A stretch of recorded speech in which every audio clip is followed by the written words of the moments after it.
कार्यक्रमाला सुरुवात होते. ग्लानिर्भवति भारत अभ्युत्थानाम धर्मस्य तदात्मानं सृजाम्यहम् परित्राणाय साधूनां विनाशाय च दुष्कृतां धर्म संस्थापनार्थाय संभवामि युगे युगे संभवामि युगे युगे संभवामि युगे युगे.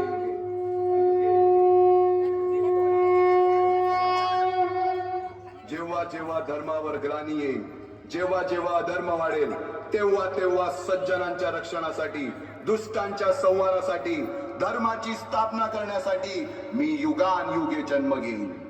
अशीच काहीशी परिस्थिती जेव्हा या महाराष्ट्रात निर्माण झाली, 350 वर्ष हा महाराष्ट्र अंधारात, आणि हाच अंधकार दूर करण्यासाठी एका युगपुरुषाने जन्म घेतला. याच युगपुरुषाच्या पराक्रमाची, सामर्थ्याची आणि स्वराज्य स्थापनेची लहानशी गाथा आपल्या समोर सादर करीत आहे.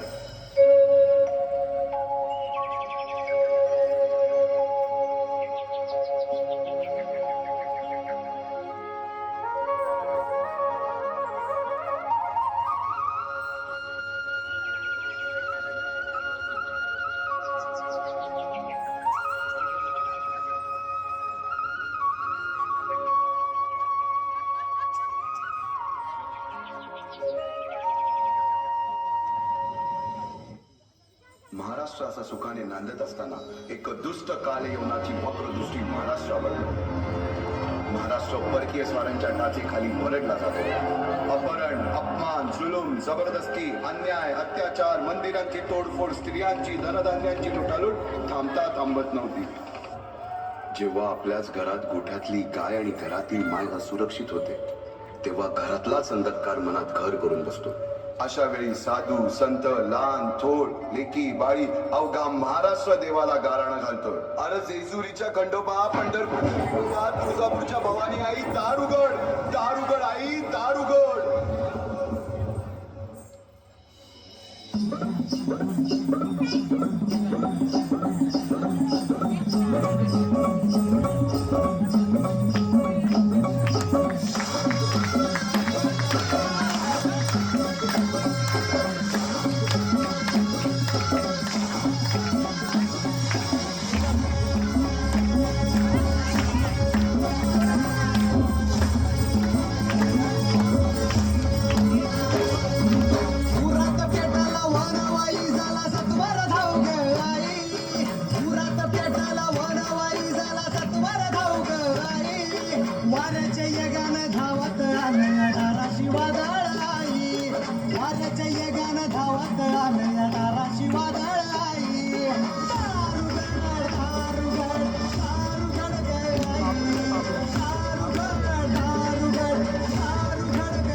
सरते शेवटी देवानं गाराणं ऐकलंच. शालिवन शके 1551 शुक्ल नाम संवत्सर उत्तरायण शिशिर ऋतू फाल्गुन वद्य तृतीयेला सायंकाळी शुभ लग्न उदित असता कलियुगातील नरसिंहाचा, ग्रहमंडलातील सूर्याचा, नक्षत्रातील ध्रुवाचा, या सम छत्रपती शिवरायांचा शिवनेरीवर जन्म झाला.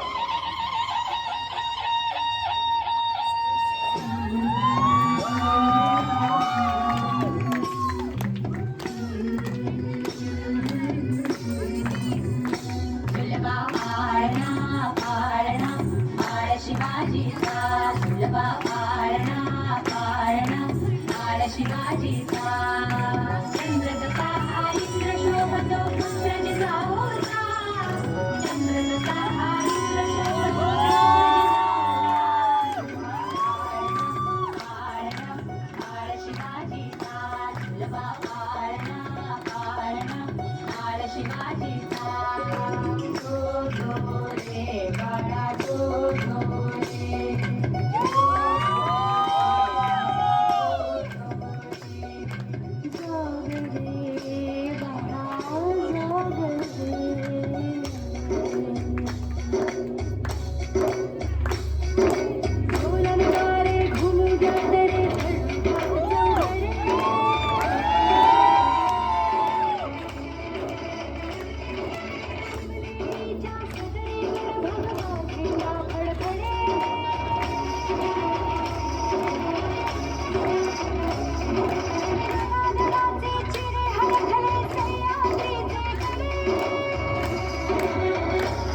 बालवयापासूनच शिवबांना माँसाहेब जिजाऊंनी रामायण महाभारतासारख्या गोष्टी सांगायला सुरुवात केली, ज्यामधून धर्म अधर्म सत्य असत्य न्याय अन्याय यातील फरक शिवबांना समजू लागला.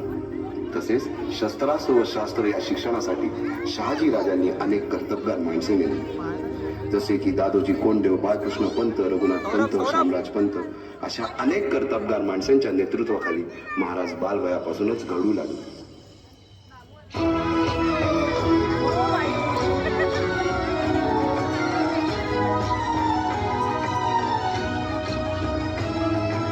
तूच अर्जुन तूच केशव तू तुझा हो सारथी, तूच अर्जुन तूच केशव तू तुझा हो सारथी. करुणी बार गनिमावर दे भूमीस आहुती, करुणी बार गनिमावर दे भूमीस आहुती.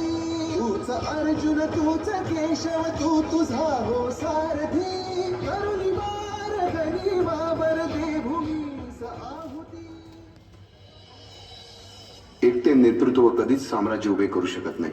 त्यासाठी तशी कर्तबगार माणसे, निष्ठावन मावळे घडवावे लागतात. शिवरायांनी असे सवंगडी त्या वयापासूनच पारखायला सुरुवात केली. तानाजी मालुसरे, सूर्याजी मालुसरे, यसाजी कंक, सूर्याजी काकडे, बाजी जेदे आणि अशा अनेक सवंगड्यासमोर शिवबांनी शपथ घेतली स्वराज्याची, शपथ घेतली स्वराज्याच्या बांधणीची.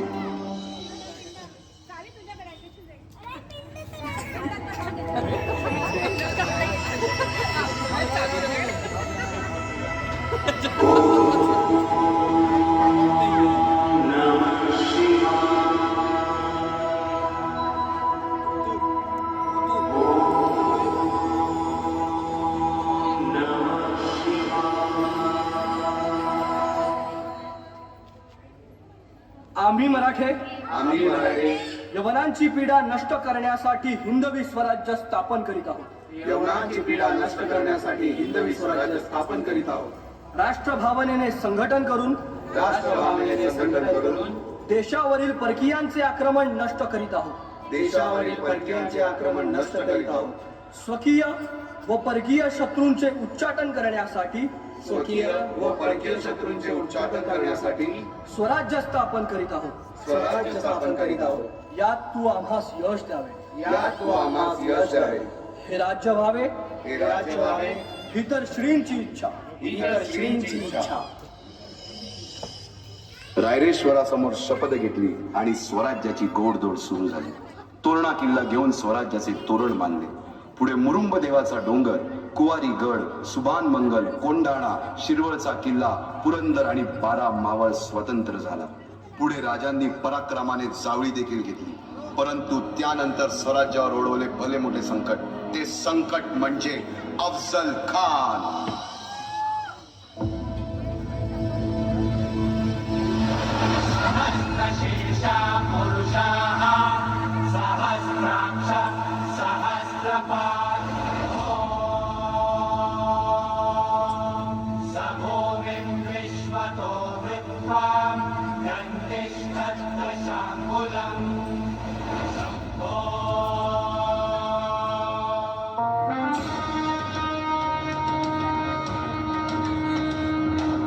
महाराजांची, शिवाजी महाराजांची कीर्ती बेफाम होती. महाराजांची कीर्ती बेफाम, भल्या भल्यानं फुटला घाम. याला कोण घालील यस्सेने, दरबारी पुस्ती बेगम. बडी बेगम म्हणजे अली आदिल शहाची आई बर का.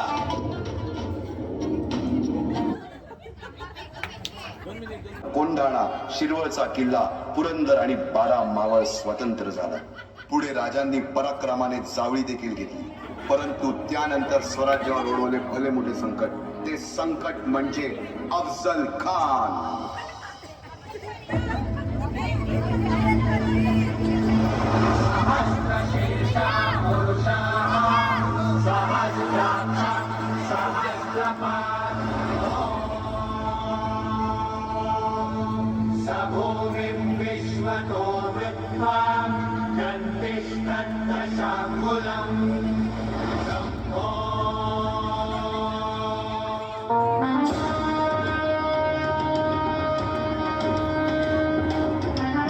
महाराजांची शिवाजी महाराजांची कीर्ती बेफाम होती. महाराजांची कीर्ती बेफाम, भोल्या भोल्यानं फुटला घाम, याला कोण घालील यस्सेने दरबारी कुस्ती बेगम. बडी बेगम म्हणजे अली आदिल शहाची आई.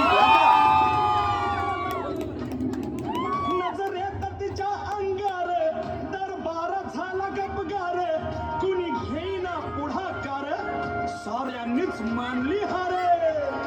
इतक्यात अचानक एक सरदार उठला, बोलला, हम लाएंगे शिवाजी को. हम त्यानं विडा उचलला. नवतेच अफजल खाने,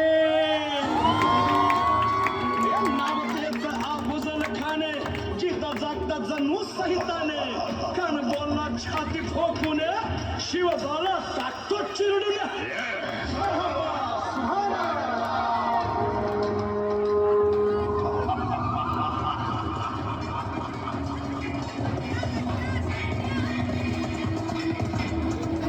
आता शिवबाचं काही खरं नाही. इकडं निजाम, तिकडं मोगल, पलीकडं इंग्रज. जो तो हेच बोलू लागला, महाराज आपला जीव मोलाचा आहे. खानाचं सैन्य अफाट आहे, त्याच्या समोर आपला टिकाव लागणं अवघड आहे. काही दिवसांसाठी आपण कुठेतरी अज्ञातस्थळी निघून जा. काय म्हणालात रायबा? मासाहेब, आम्हाला आमच्या जीवाची पर्वा नाही. राजांचा जीव वाचणं गरजेचं आहे.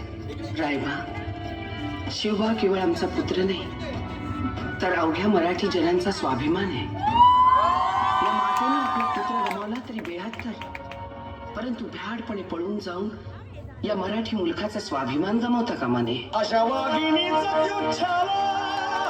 मासाहेब आपला पुत्र आणि मराठी मुलकाचा स्वाभिमान विजयी टिळा लावूनच परततील. अशा वाघिणीचा त्यो छावा, तथास्तु. गनिमान कसा ठेचावा, डोक्यात नेहमी कावा, भेटीचा धाडला सांगावा. खानाच्या भेटीसाठी महाराजानं एक शानदार शामियाना उभारला होता. आणि अशा या शामियान्यात खान डौलत डुले तयारा, खान डौलत डुले तयारा. सय्यद बंडा त्याच्या संगतीला, सय्यद बंडा त्याच्या संगतीला, शिवबाच्या संगती महाला.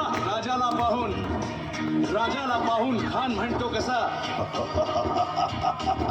आओ आओ शिवाजी, आओ हमारे गले लग जाओ. खानानं राजाला आलिंगन दिलं आणि दगा केला. खान भाभिमान मान्याला, खान भाभिमान मान्याला, कट्यारीचा वाद त्यानं केला, कट्यारीचा वाद त्यानं केला. खर खर आवाज झाला, खर खर आवाज झाला. चिलखत होतय अंगाला, चिलखत होतय अंगाला. खानाचा वार फुका गेला, खान यडपडला. इतक्यात महाराजानं पोटामंदी बिचवट केला, पोटामंदी बिचवट केला. वाघिनं खाचा मारा केला, वाघिनं खाचा मारा केला. टरा टरा फाडलं पोटाला, टरा गेला खानाचा कोट. भाई रे आला जी, भाई रे आला जी, भाई रे आला जी.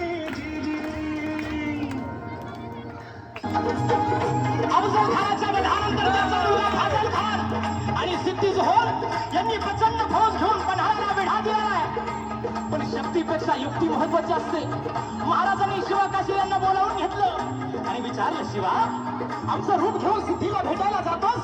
आणि शिवा म्हणाला, वही महाराज जातो की. आणि मग काय घडलं? काय रात्रीच्या पहिल्या प्रहरास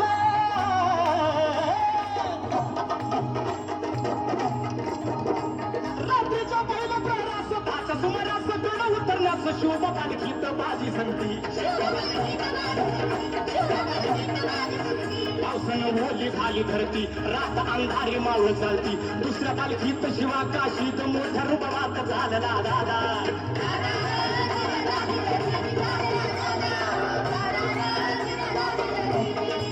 दोन दिशेला दोन पालख्या गेलेल्या आहेत. त्यापैकी एका पालखीला खानाच्या सैन्यानं गळाला घातला. पालखीतनं शिवाला बाहेर काढलं, सिद्धी समोर बसवलं. तोर बातमी आली, हुजूर हुजूर शिवाजी भागाया, शिवाजी भागाया. आणि कडाडलं सिद्धी. त्याने मेहनतून तलवार काढली, शिवावर धावली. सच बता तू कोण है, वरना मारा जाएगा. शिवा हसला आणि म्हणाला, अरे जन्माला जरी शिवा काशीत म्हणून आलो असलो तरी मरताना शिवाजी महाराज म्हणून मरतोय. हे भाग्य काय घडले सगळीकडे बाजीला गजापूरची घंट गाठली आणि बाजी म्हणतायत राज आता येळ करू नका, तुम्ही निम्मी फौज घेऊन विशाळगडावरती रवाना व्हा, आम्ही खिंडीत राहून शत्रूंना अडवून धरतो. राजे म्हणतायत नाही बाजी, जीवाची बाजी लावून आपण इथवर आलोय, आता जे होईल ते मिळून करू. आणि राजे म्हणतायत नाही, लाख मिळून तरी चालतील, पण लाखाचा पोशिंदा जगला पाहिजे राज, लाखाचा पोशिंदा जगला पाहिजे.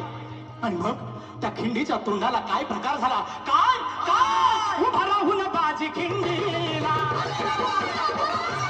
विनवणी करी शिवबाला,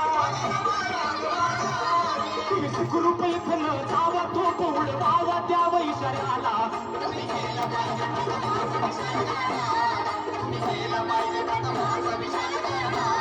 आलो आलो आता चिठीला, मी ठार करतो चिठीला, बाजीचा ताव तो वार करतो मी ठार दृष्ट शत्रूला.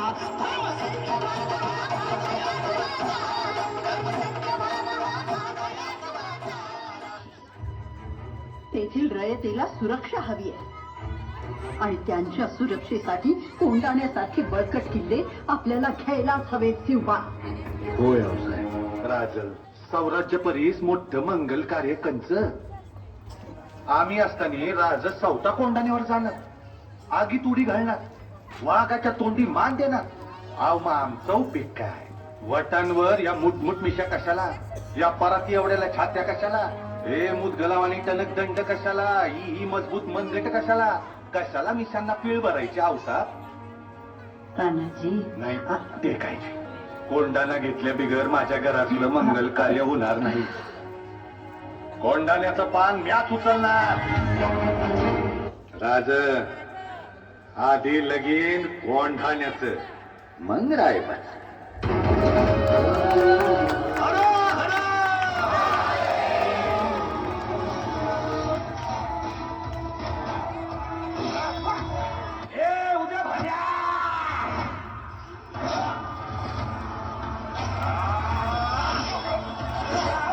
तुमच्यासारख्या मोगलांच्या गुलामांना हे कधीच समजायचं नाही का साम्राज्याचं, शिवाजी राजांचं आणि भागव्याचं रक्षण कराया आम्ही मराठे छातीचा कोट करून तुमचं वंगाळ हात साम्राज्या पातूर पोचस्तवर घुरून टाकू आम्ही.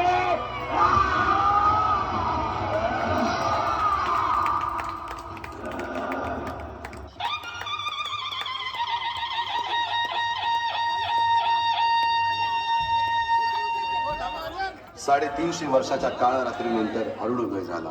भगवंतांनी दिलेला शब्द खरा झाला. हिंदवी स्वराज्य स्थापन करणारा, यवनांची पीडा नष्ट करणारा जाणता राजा राज्याभिषेकासाठी सज्ज झाला.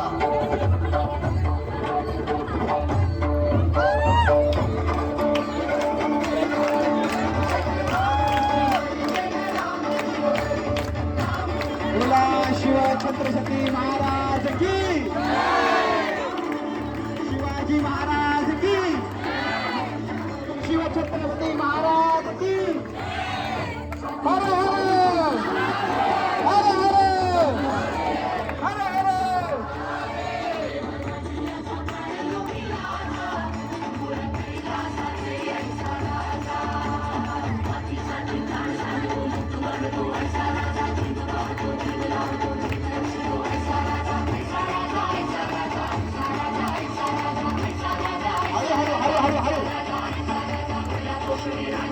हळू हळू